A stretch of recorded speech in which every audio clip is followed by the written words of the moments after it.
أعوذ بالله من الشيطان الرجيم بسم الله الرحمن الرحيم الحمد لله والصلاة والسلام على رسول الله وعلى آله وصحبه أجمعين. جزاكم الله خيرا. Welcome to another episode of the Holy Quran and its beautiful, endless miracles and guidance. Alhamdulillah. So today we're going to talk about the Quranic challenge. This is a famous cornerstone reality that the Quran came with when the Prophet ﷺ, from the early times of Mecca, the Prophet ﷺ received revelations that brought this challenge, right?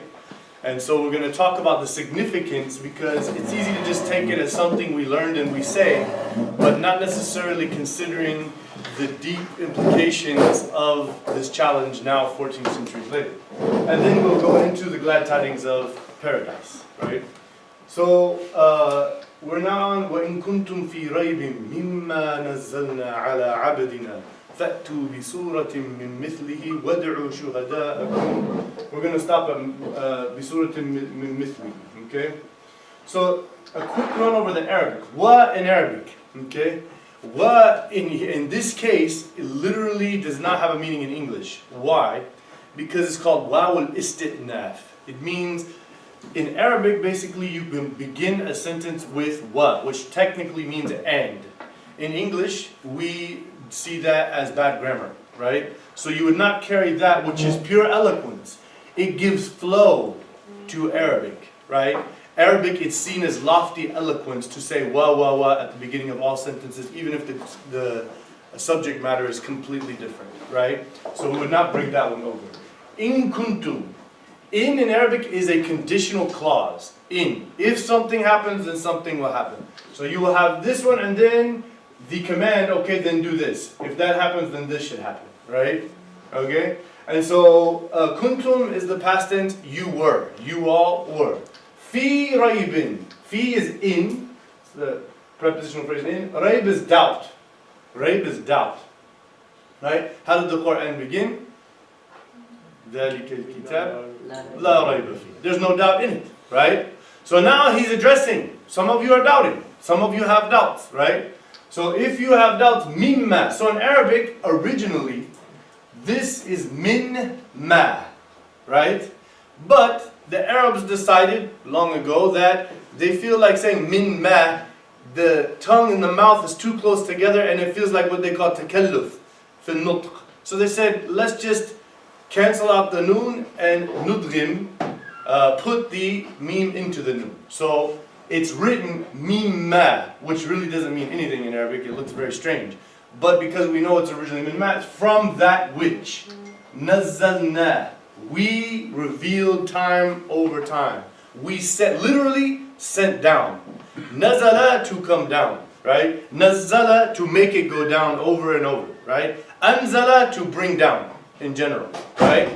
So nazzalna, we brought down ala abdina, on our slave, or on our servant, right? Fa'tu bi surah, right? Fa'tu bi surah. So then, fa is then, right? This is fa as coming after in many times. If something happens, then. You see what I'm saying? Fa'tu. Then come with bi surah, with a surah. In Arabic, the word sur is referring to what? Offense. Offense. So, this is one of those interesting words that Allah subhanahu wa ta'ala, when He revealed the Quran, He gave it specific meaning that was eloquent in a beautiful way, that previously they did not use it like that. They had buhur al-shi'r, right? They had poetry rules that had their own thing that they have devised. So Allah subhanahu wa ta'ala, sent something, innovated something called a surah, meaning a collection of meanings that are following a literary substance, right? So the surah is the chapter, right? We call it chapter. But what it's referring to is a portion of the Quran that has its own specific literary style. And each chapter follows the next chapter with a connection, not necessarily directly exact subject matter, but the flow on why it's moving, and we'll go over that as we move on into the Quran and get to the surahs that end pretty quickly. Then we'll see the relationship, which is quite amazing in and of itself. A lot of people don't pay attention to that.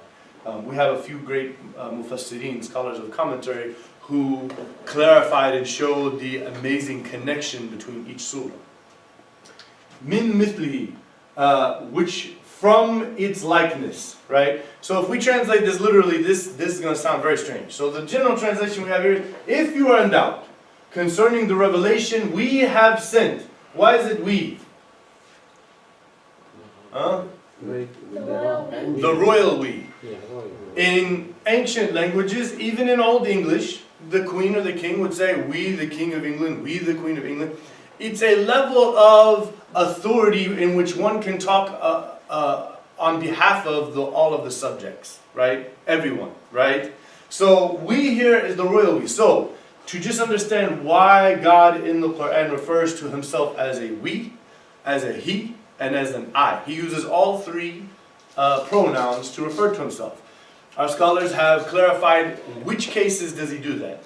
When he says we, he's going to talk about something of great influence. Something that he's done that has huge impact and consequence in his creation or reality. When he says he, he's just generally defining himself in general. Who is he? Subhanahu wa ta'ala, right? When he says I, it's about an intimate relationship between him and his servant, right? You'll notice whenever you go through the Quran that it comes out like that every single time. Okay? So, if you are in doubt concerning the revelation we have sent down upon our servant. Now, as an American, growing up, reading the Roots or watching the Roots on TV and things like that, I had a feeling about the term slave, that it just is a bad term altogether. So I'll never forget, actually, mashallah, here in Tulsa, whenever I heard my first khutbah by Sheikh Nuruddin, and he says, you know, our slave. I was like, why is he calling the Prophet a slave? His Prophet's, you know, he's the Prophet, right? Is there anything wrong with being God's slave? No. There's nothing wrong. That's exactly what we are. See, the idea of a slave and a master is that one has absolute authority and ownership, right? The Quran and the Sunnah, with so many ayahs and hadith teaching how to deal with slaves, eradicated slavery. If you do this, then you should free a slave. It's noble to free slaves. Do you want to know the great spiritual value you could bring Surah Al-Balad? فَلَقَتَحَمَ الْعَقَبَةَ وَمَا أَدْرَاكَ مَا الْعَقَبَةَ فَكُّ رَقَبَةٍ. If you want to overcome the spiritual difficulties that you're facing, free the slaves, right? So Islam did not encourage slavery. It dealt with it as a huge institution of the world that was very commonplace. You can't just throw it away or change it just like that with a snap of a finger. But clearly Islam wanted to get rid of it, right? Because slavery for human beings to each other is not becoming, right? At the end of the day. This is why Abu Bakr, whenever he freed all these slaves that he bought, if it was something that was, he could have took them under his guidance and helped them grow as Muslims, he would have done that. But what did he do? Immediately he bought them and then he said, now you're free.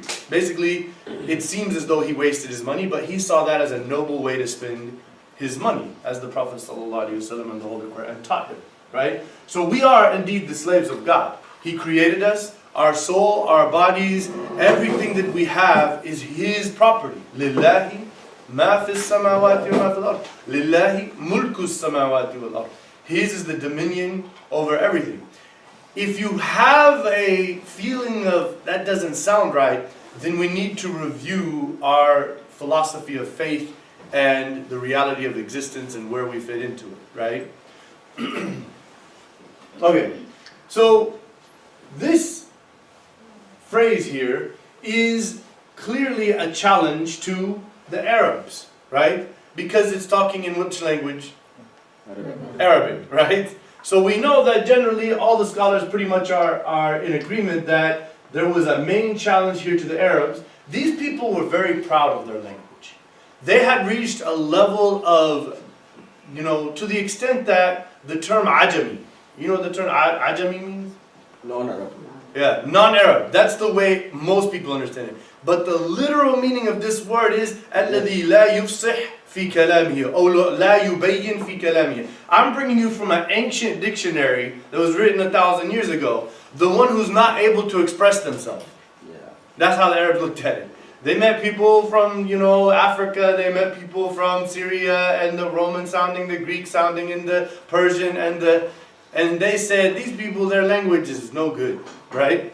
They were very proud. And to the extent that every tribe had sha'ir, al-qabila, the noble poet, the one who was seen as blessed by the gods, as it were, right? Or the jinns, and that they're able to produce amazing, influential, poetic words that would greatly represent the nobility and all of the different great qualities of their tribe.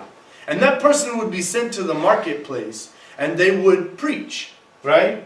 And they would say what they say, and what they're preaching is the greatness of my tribe, the greatness of my people, right? And so there became something called al-mu'allaqat, right? Over hundreds of years, there were certain people who were known as the most blessed, as it were, poets. And so those poems that they wrote were where?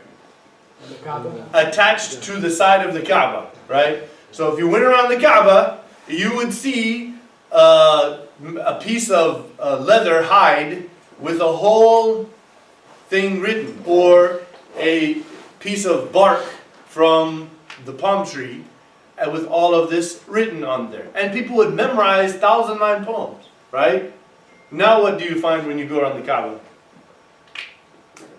Quran. It's Quran written around there. Yeah?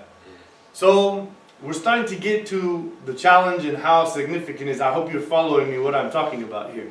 Right? Imagine the Prophet ﷺ comes and he's saying, I got this thing, and now 14 centuries later, pretty much now Mecca is still mostly polytheist, and he's been saying that's the Abrahamic thing, and they've got all these polytheistic poems around there, and everybody's still kind of doing their thing like that.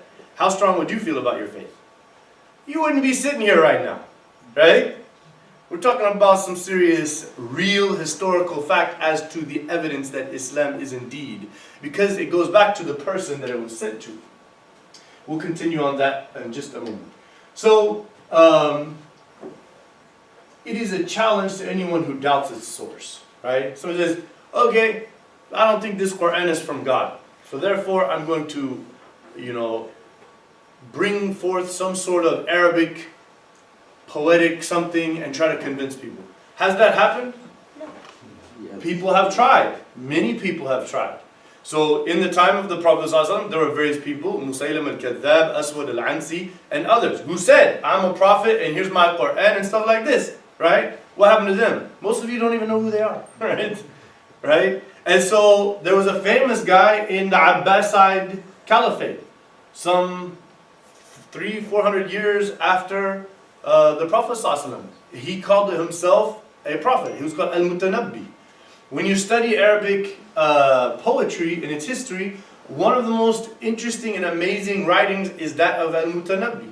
And he started out claiming that he has some divine powers or something like this because everybody was just in awe at his poetry. Well, what they did was they brought him into the prison system, which is nothing like ours because you wake up with scholars who are very nicely dressed with atar and everything, and they come, Assalamu alaikum, let's pray Fajr inshallah, and then let's eat and talk about things. And so these scholars are bringing ayah after ayah, and they're challenging this Mutanabbi, and he's saying, I'm not really a prophet, I just, I felt like, I was so proud of my poetry. He said, okay, why don't you announce it? So Al-Mutanabbi, he was released, and he became a great poet, and he actually wrote many beautiful lines of poetry that follow along the lines of Islamic character and values. But he knew that he's not able to challenge this Quran. So, because the scholars of the Islam and the Arabic language would bring certain ayahs and things to him and explain and talk with him about the impact of those ayahs, and he would be in awe of it. But that being said, this challenge is not just about linguistic eloquence, right?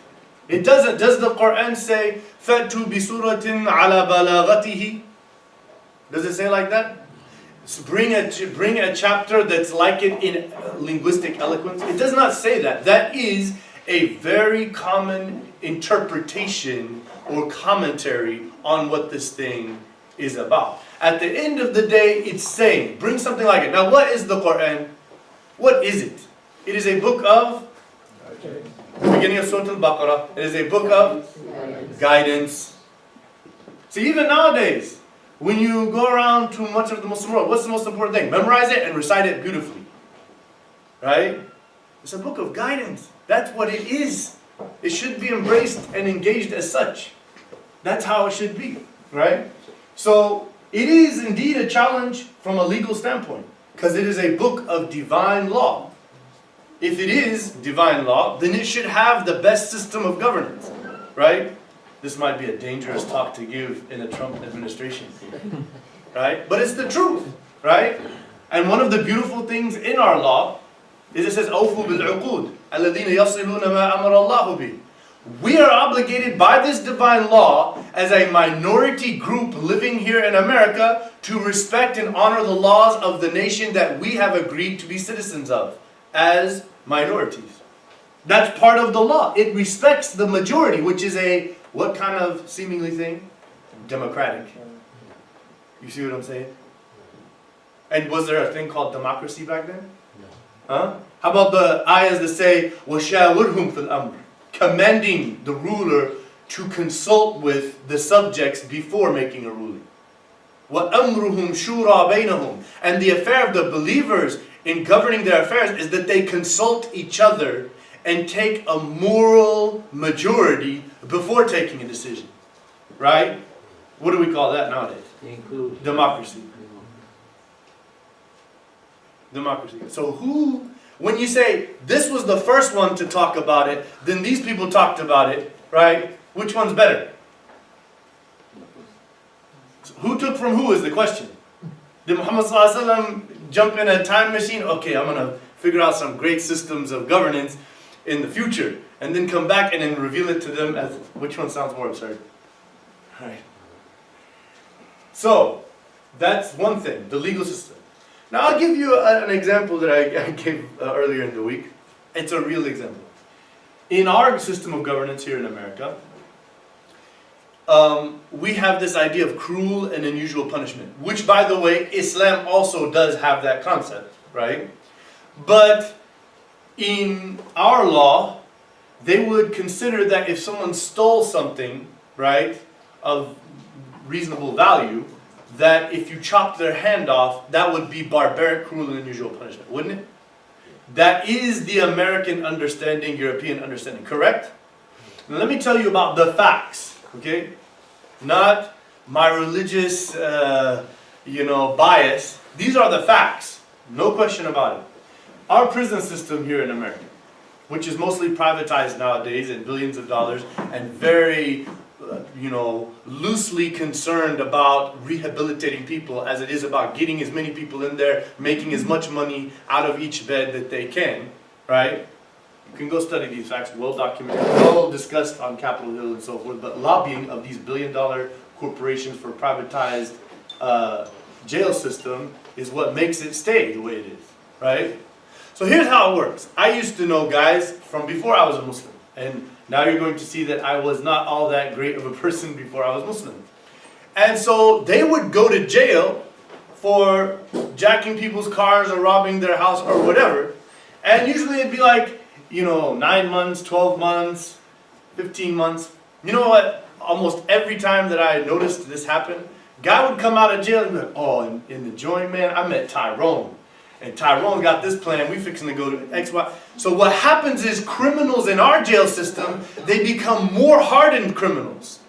And the way the prison system works is they have to, actually defend their lives against immediate threats. Some of them become deviant in other ways that are meant to be something that is a natural way of human proliferation, right?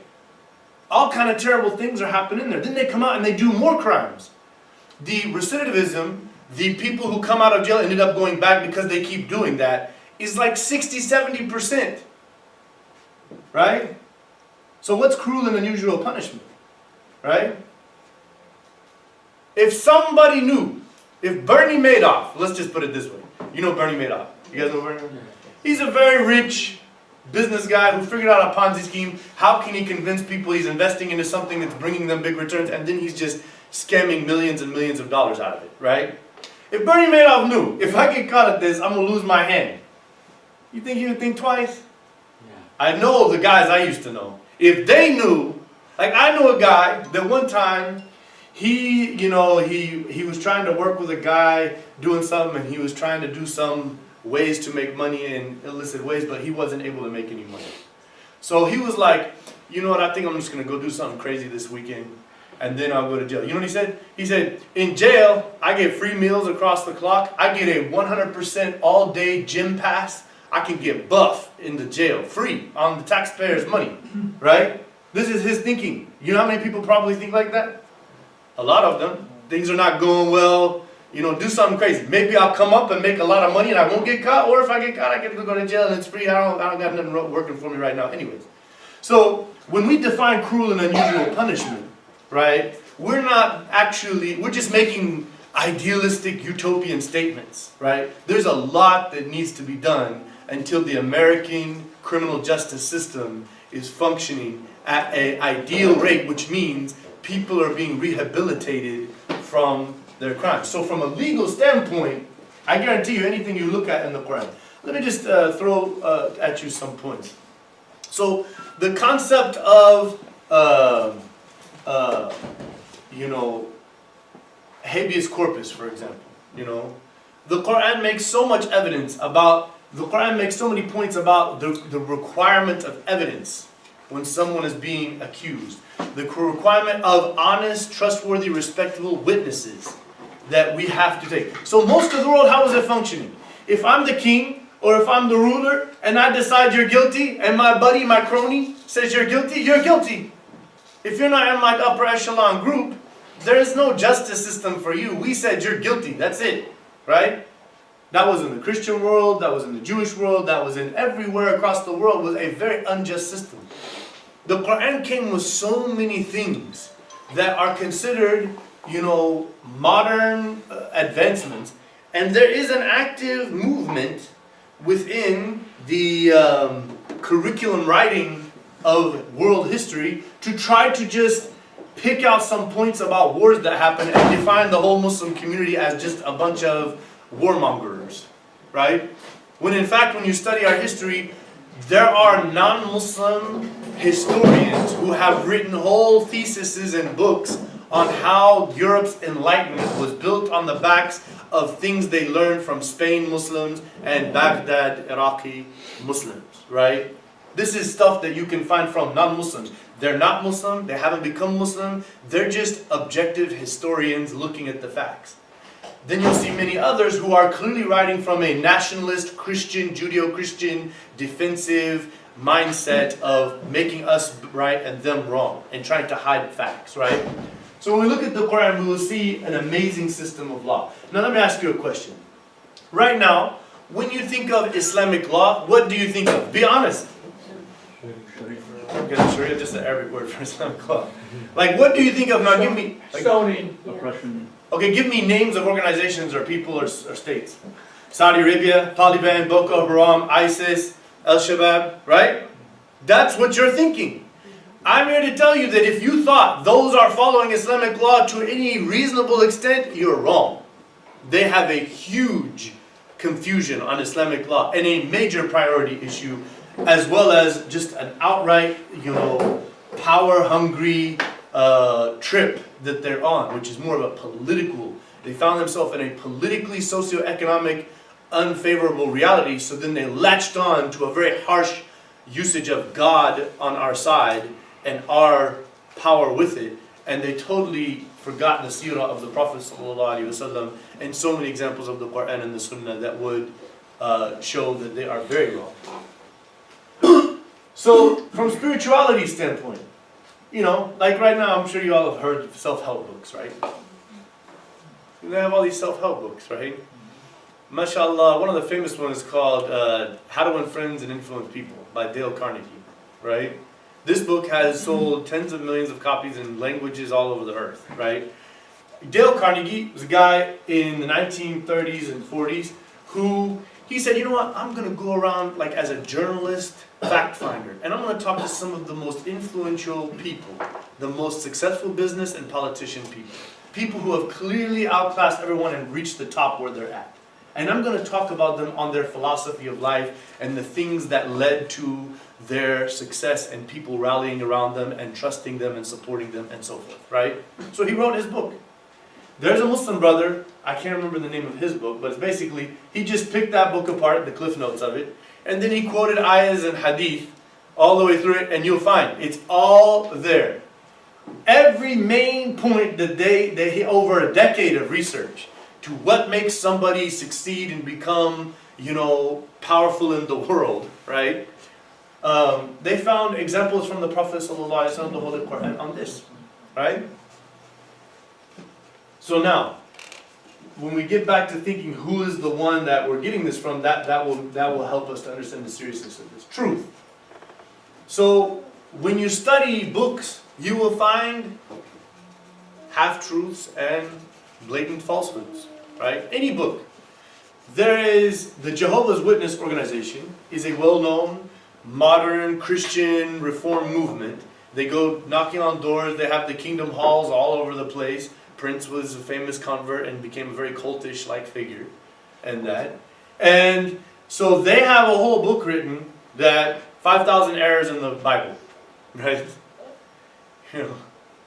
And so if you go into any college across the country, you're going to find a Christian or a Jew teaching. When I say college, I'm talking about mainstream public college, not evangelical Christian in the, la la land thing that is preaching things that they want it to be, but the facts are all very much against it. Much like the new presidency and his cabinet, the way they think, inventing their own world. Okay? So you will find that all of those faculties that teach biblical studies and history will say it's full of human error. It's full of that. You will not find one Muslim and you will not find one non-Muslim proving, because they will claim, that there is one thing untruthful in the Quran. Meaning from that which you could prove with evidence, not something from the unseen, okay, God and angels and all that. That's something from the unseen. God knows that's where faith invested in that. But things that have happened or are happening or are related to the world we live in, past, present, that we're dealing with, you'll find all of it 100% true. This is not blind faith.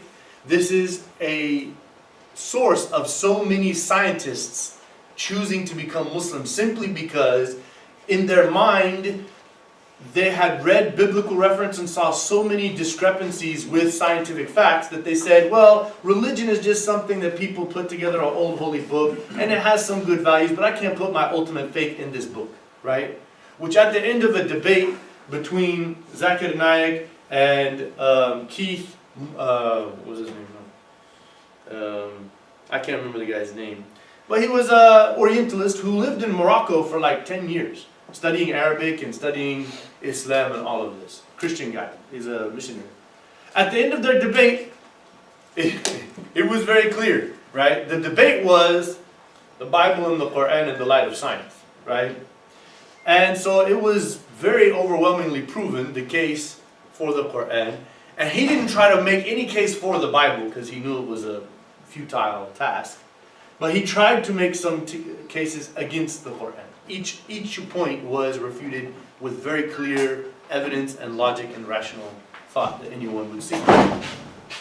At the end of the debate, he was asked, the pastor guy, he says, the guy from the crowd said, after this debate, as a humble spiritual person who believes in God, right, aren't you encouraged to look into Islam as potentially God's message? Or how do you deal with this information you have seen? So his response was literally this.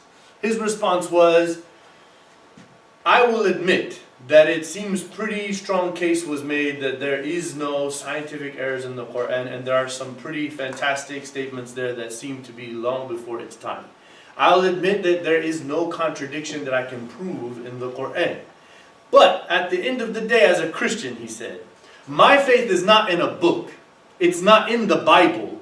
It's in the man of Jesus Christ, who was God, who came down to die for our sins and resurrected. My faith is 100% in that, which was narrated by a book, which you're admitting you can't put your faith on.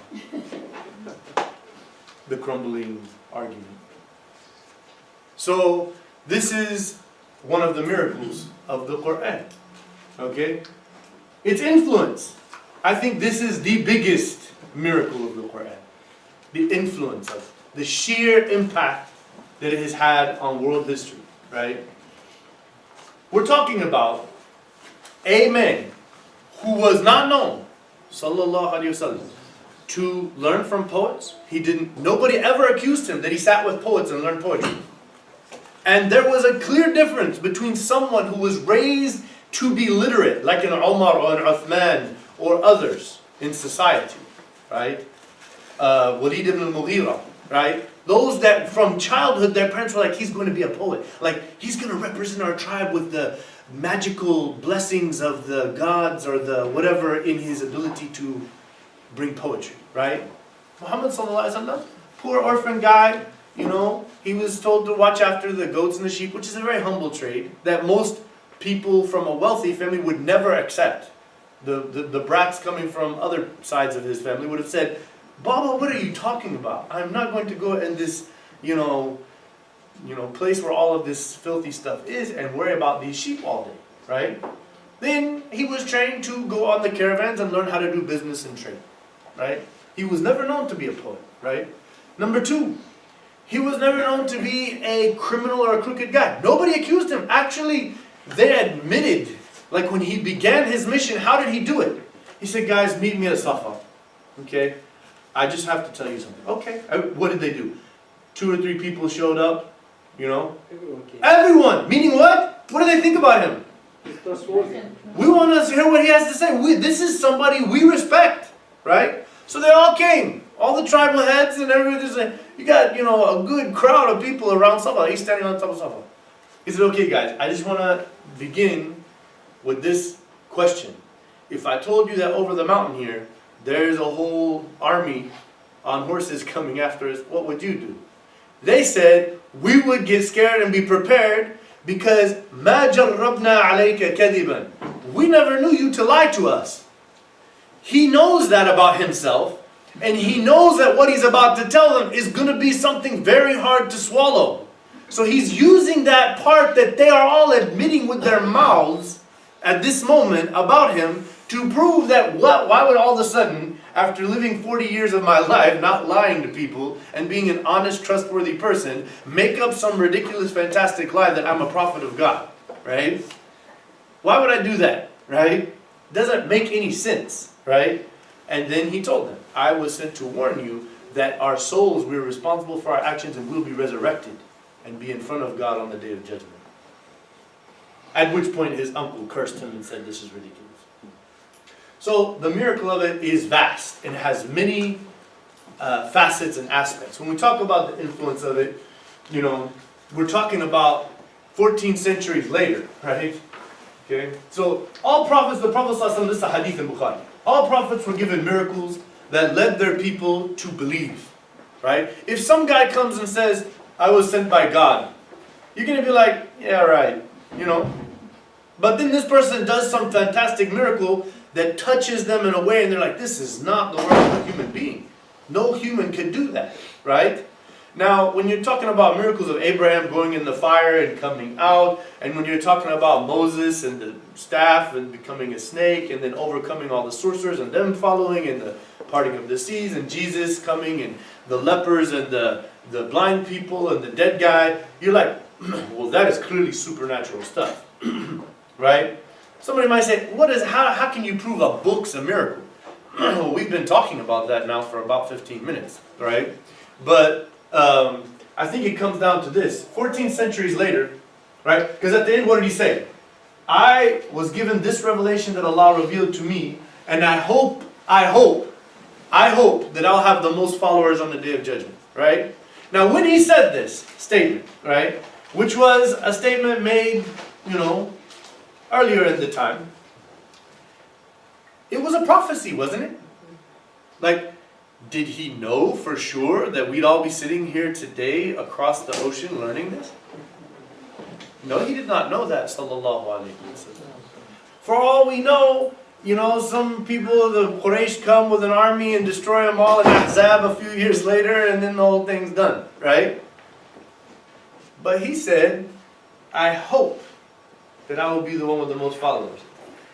Which religion has had and has the most followers in the world? It is the religion of Islam, right?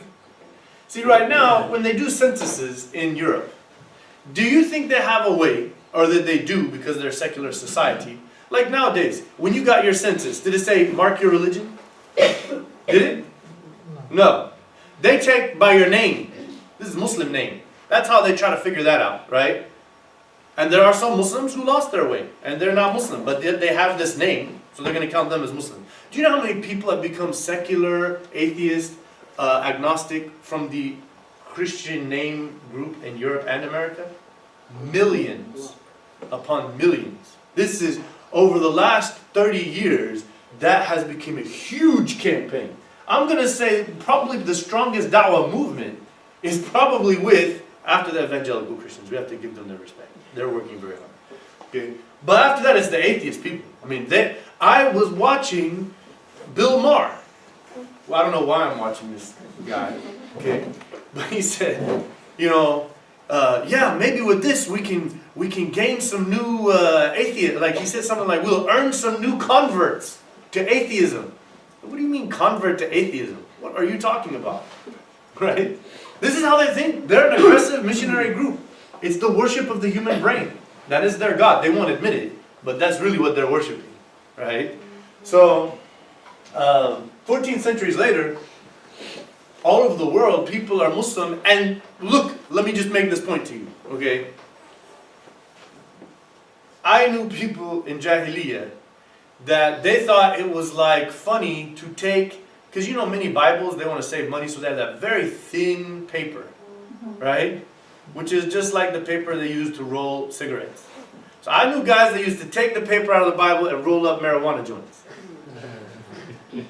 I challenge you to find one terrible Muslim who drinks and fornicates and does all these things, who would even think about taking the Quran off the top of the shelf.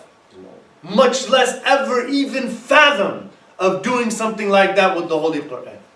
If some Muslim who doesn't pray and fornicates and lies and cheats and this and that sees a Quran on the ground, he's going to go pick it up, kiss it, and put it on the top.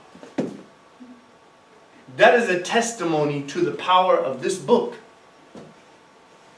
Nobody brainwashed him to do that. He's clearly not a practicing Muslim. As far as his knowledge, I'm not engaging God in his message very well, but I know good and well what that is. Right? So that's what we're dealing with. So then it says, وَدْعُوا شُهَدَاءَكُم مِّن دُونِ اللَّهِ إِن كُنتُمْ صَادِقِينَ. So there was a challenge being made. So call upon your witnesses beside God if you are truthful. Right? Call upon your witnesses beside God if you are truthful. Meaning what? This has two meanings. One is, in inventing or trying to form a book, bring as many people of the Arabic poets and scholars that you can, and they'll all come together, right? And then try to form something. Or, once you've written it, bring people who are known to respect. Because here's an interesting point. You remember the story of Abu Sufyan, whenever he went to Heraclius, and then he asked him about the Prophet ﷺ? Did he lie? No. No, because there was a certain level of respect in a situation like that to just call it like it is, particularly because in a narration that there's a guy behind him that's going to inform him, and now he's in a very powerful person's position. But there was this level of, okay, I don't follow him and but that I'm going to call it like it is, right? Related to the Arabic language, right? I met a guy, a Coptic in Egypt, that was telling me. He was like, I will admit wholeheartedly, the Quran is a beautiful, amazing work of Arabic, right? He was like, I have, studied at Ain Shams, and I have a minor in Arabic literary work. He was like, it's, but I don't believe that that is the word of God. I just think it's an amazing word. So I said, okay, can Muhammad sallallahu alaihi wasallam do that according to what the people knew at that time? Because that was part of the thing, right? It's coming, وَلَا تَخُطُّهُ بِيَمِينِكَ, right? We know that you can't even read or write in the first place. It was mentioned in the Quran on more than النَّبِيَّ الْأُمِّي. It says it in the Quran in many places. He was illiterate. He doesn't read and write, much less know the knowledge of poets, right? This is part of the package, right? Those who were poets, many of them embraced Islam, right? Meaning what? They said, I am a master of the art of poetry. This guy is not, and that is not something that I could do if I was challenged to bring eloquence into the Arabic language myself, right? Because the point is, right now, around the Kaaba, there is only the Quran there. So a feat never accomplished. فإن لم تفعلوا ولن تفعلوا فاتقوا النار التي وقودها الناس والحجارة أعدت للكافرين. If you're not able to do that, and you will not be, right? Now here's the point, and you will not be. When this ayah is revealed, this Surah Al-Baqarah is revealed in the first part of the Medina period, right? So the Muslims have just migrated. Until now, there's a huge threat by the Quraysh against them, right? They've all been made to leave their homeland, and there is still a price on the head of whom? The Prophet sallallahu alaihi wasallam. The Quran is saying, you will never, right? You will never be able to challenge and prove this thing wrong, right? And here we are 14 centuries later. Then protect yourselves from the hellfire fueled by man and stones, prepared for the disbelievers. So, in Arabic, when you say hijara, usually it just means like the rocks, like these rocks. That's not, all the commentators understood this is referring to kibrit, sulfur, brimstone. A type of rock that with certain friction, it lights up, right? You see? And what the tafsir says is that when a believer enters into the hell, when a disbeliever enters into hell, and then the person is walking, as they move along, these rocks that they're walking on light up, and fire, flames engulf them. If they try to stand still, then this angel will come with the boiling water and pull it over their head. And it will burn off all their skin. There's no way to escape responsibility for our actions and words. It is a serious responsibility. People hear this and they say, man, hellfire's tough. And I've met so many Christians that are like, well, I don't believe in hellfire. Like, what do you mean you don't believe in hellfire? It's in the Bible, man. Say, well, I don't know, it just seems harsh. The Quran says, okay, that every human being owned the desire to be created and to be responsible. Let me ask you a question. Raise your hand if you just wish you were a plant and you weren't conscious of yourself, you're not aware of your reality, you don't know what's going on, you don't have yourself that you have. Nobody, right? Yeah. You all wanted this, but it comes with responsibility. You are accountable for the influence or the effect you have on the world around you. How you treat the body you live in, how you treat the tongue you were given, the eyes and the ears you were given, and how you affect the people around you. We are all accountable. The one who rejects the whole divine blessing of all of that is doomed. The one who comes and knows about prophets is doomed. The one who knows about prophets but could care less about taking it seriously is, for a period of time, going to be accounted for that. There is a responsibility for that. So here we're talking about people who came to know the miracle of the Quran, which can be tangibly proven, right? It's something you can prove to people. We've been talking about many aspects of it in a summarized way. But if you study it thoroughly, there's whole PhD theses written on this. I have in my office 1,000 miracles of the Prophet sallallahu alaihi wasallam, right? I have a book written by a bunch of Syrian doctors about all of these amazing miraculous statements in the Quran. It goes on and on and on. Every time we keep studying, there was this whole research done by a British physicist about the Higgs boson.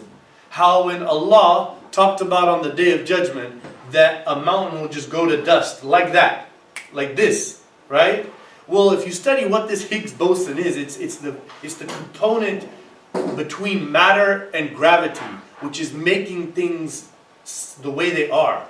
If you take it out, then everything's just particles floating. There would be not a chair and a computer. It would just be particles. Like whenever you look in whenever you saw the light shining in from Dhuhr, right?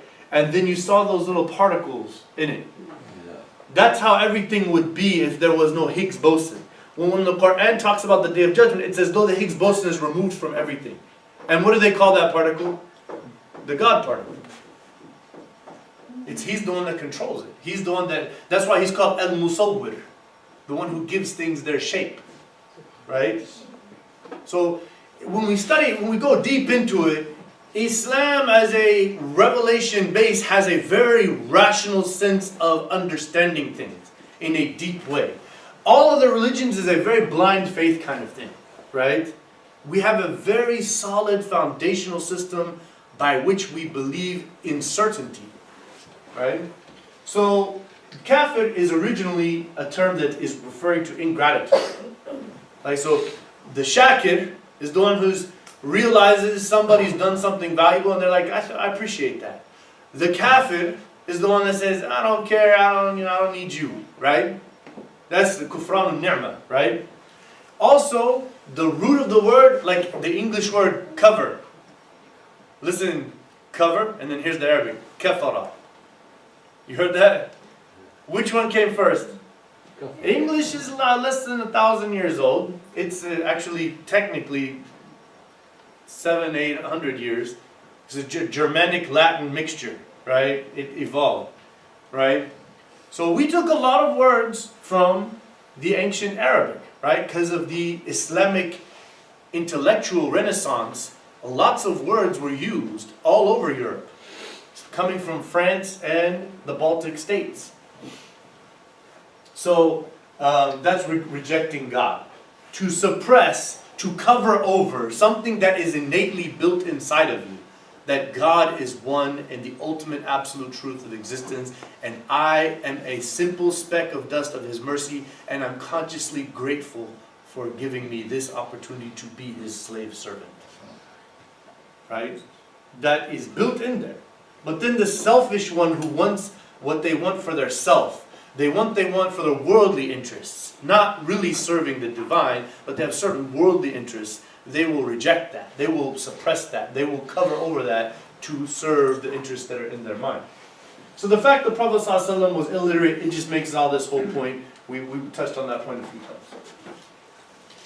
وَبَشِّرِ الَّذِينَ آمَنُوا وَعَمِلُوا الصَّالِحَاتِ أَنَّ لَهُمْ جَنَّاتٍ تَجْرِي مِنْ تَحْتِهَا الْأَنْهَارُ. Anytime Allah gives a warning, He gives glad tidings. There is a balance of understanding the nature of life, right? Anybody who studies Buddhism can see that there were probably some very strong elements of prophethood with this guy at one point, right? The concept of balancing and not going to an extreme is very important, right? There is no such chapter of the Quran where it's just all about hot fire and brimstone and they're all going to hell, doomsday type stuff. Revelation of the Bible seemingly has that. Okay. Yeah. So, in this one, he's now saying, okay, there are people who have seen this miracle, seen this, they know that they're not able to meet this challenge that they are being challenged with. They know that the elders of the language, Walid ibn Mughira was a well-known poet and respected person. The Quraysh sent him to the Prophet ﷺ and they said, okay, figure out a way to make a deal with him or something because this thing is getting out of hand, you know. So he went to him and he listened to some surah and so forth. Then he just went home. And so then they said, what about Walid? So then he came and they said, لَقَدْ جَاءَ بِوَجْهٍ غَيْرِ الَّذِي تَرَكْنَا بِهِ.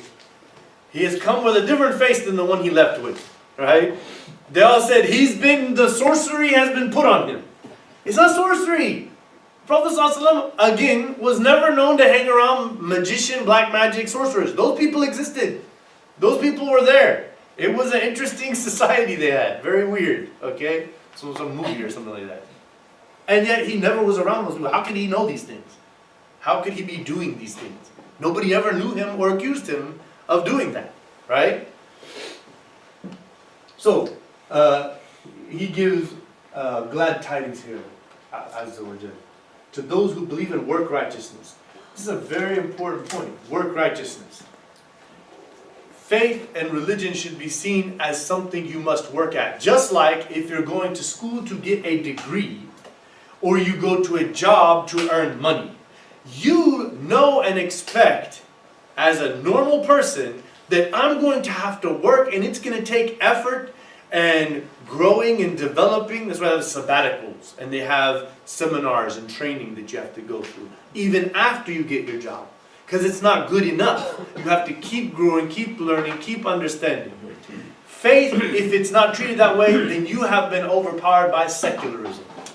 Secularism is a concept that says religion is just some old hokey thing, Christmas, Easter, Eid, whatever, all these holidays people made, and Santa Claus, and Zeus, and Athena, and Poseidon. It's all mythology. It's just some old stories, right? Let's get to the real work of feeding the capitalist system that we live in. That's the system of secularism. To feed capitalism. That's all it's about. If God gets in the picture, then they're going to figure out how we're all messed up and corrupt at the top here. So we need to marginalize this religious thing. Let people do self-help books so they'll just want to be successful in the world. Not worrying about what happened when they die or the impact that they leave as people on this earth from a moral standpoint, right? So it takes work. So everywhere in the Quran, it always says, who's going to heaven? It says, الَّذِينَ آمَنُوا وَعَمِلُوا الصَّالِحَاتِ. There's no such thing as, okay, I believe and therefore I go to heaven. No. You have to work at it. This is a fundamental difference we have with some of, the other people.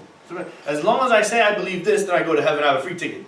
Well, then what's that probably going to do? It's going to influence you to be a lazy, pious, piety-seeking person. You're not going to seriously, commit to a lifestyle with the bounds of God's guidance and will in your life as a cornerstone of why you live and how you do what you do and so forth, right? You need God at the center with a system of life, right? So blind faith will not work. It always says those who believe and work, they work good deeds. So the rivers flow without any ditch. This is interesting. For whatever reason, I never saw this before, but in this, I looked at many tafsirs. All these scholars, there's some seemingly hadith, but mostly it's athar. Going back to the Sahaba, they all agreed that in heaven, there's not like a ditch. The rivers are just like on top of the ground. Right? So whenever it says tahtiha, under it, what it means is you're seeing all, like if you're in heaven, you're just like in this awe of this beauty of just beautiful trees and gardens and flowers and fruits and all the structures of gold and ivory and marble and you're just like, whoa, So then under that you see these beautiful flowing rivers. But it says, I don't know, it's some interesting tidbit, that there is no ditch. It's just on top of the ground, flowing like that. Right? I think the point here is it's not like the world we live in. The boundaries are not the same, and that's a big point. So the imagery here was to make it desirable and attractive. Let me tell you right now, if the revelation was being sent to people in New Zealand, would this have carried much of an impact? No, they'd be like, we see this every day, man. We got Jannatin tajri min tahtil al-anhar right here. Right? So many of the scholars actually say that Allah is talking to the Arabs to ignite their faith, to let them know that this place that you will go after you've proven yourself a grateful servant, slave of God, doing His work of selfless compassion based upon knowledge and wisdom and understanding through Scripture, you will earn what your heart's desire and beyond that. Because in the Quran, what does it say? لَهُمْ مَا يَشَاءُونَ فِيهَا وَلَدَيْنَا مَزِيدٌ. They have whatever they want. So if you happen to live in a place where there's gardens and rivers, go beyond that. Whatever you want, these ayahs are giving you the general reality, right? You will have whatever you like in there, right? So whatever, just to understand it, we were talking about heaven one time with a youth group in Charlotte. And the kid said, okay, what if I want to have a big juicy ham sandwich? I said, that's fine. He was like, what? I was like, yeah. I was like, ham there is not going to be filthy or nasty or nothing. Just like the wine you drink that Allah said is there, it does not have intoxicating, corruptive measures to it. If you want a ham sandwich, you can have it. It will be like Porky the Pig or something, you know. It'll be like... It'll be innocent, you know. Because it's Jannah. You can have whatever you want. There's no rules. You don't get up and pray Fajr in Jannah. Right? There's no rules there. There's no... Because you've earned your place in the bliss of perfection. Here is the place where we work. We're expected to put effort into staying connected to God so that we're not connected to the worldly, material world we're in. Many verses clarify that we'll have it. Familiar bliss. So then it says, كُلَّمَا رُزِقُوا مِنْهَا مِنْ رِزْقٍ مِنْ ثَمَرَةِ الرِّزْقَ قَالُوا هَذَا الَّذِي رُزِقَنَا مِنْ قَبْلِ. Right? So whenever they take the fruits to eat, they say, this is what we had before. In fact, they are given something similar. So the tafsir of this ayah is that when you walk up to an apple tree or a grapevine, you go over there and it will look like what we saw here, right? But there's not going to be that bruised or that bug eaten through it or pesticides or whatever. Everything's purely, divinely organic. And when you pull it off, that juicy, perfectly ripe, most sweet-tasting thing, then another one pops up where it left. There is no flaw. And then when you eat it, there's not like a core and it starts to get bruised up. And no, you eat the whole thing. And then you don't get fat. And you don't need to use the bathroom. And you do not have to pass gas. Nothing. All of that is not in heaven. That is part of the flaws of this world in the working process of dealing with the impurities of this life in order to gain eternal purity. Right? Perfection. Right? So one time I was sitting with some brother, and this brother went into some philosophy. This is why philosophy is a dangerous thing. If you keep studying philosophy and then become a philosopher, you're going to be thinking, well, if it was this and then... Okay, man. You're just an ant on this planet called Earth. Give it up. Study something that has benefit for you, okay? Stop, thinking yourself into circles that you can't get out, okay? The brother said, wouldn't Jannah just become boring? What are you talking about, man? وَنَزَعْنَا مَا فِي صُدُورِهِمْ مِنْ غِلٍّ. Allah subhanahu wa ta'ala said, when the people go into heaven, all of the negative, bad, corruptive thoughts and ideas in their heart are removed permanently. At no point do you think, oh, why isn't it this? Why can't I have that? This and that. Well, it looks the same. You're not going to think like that. That's a flawed, worldly thought process, right? So in heaven, everything's perfect. What it says, mutashabih, right? This is what it should say here. Yeah.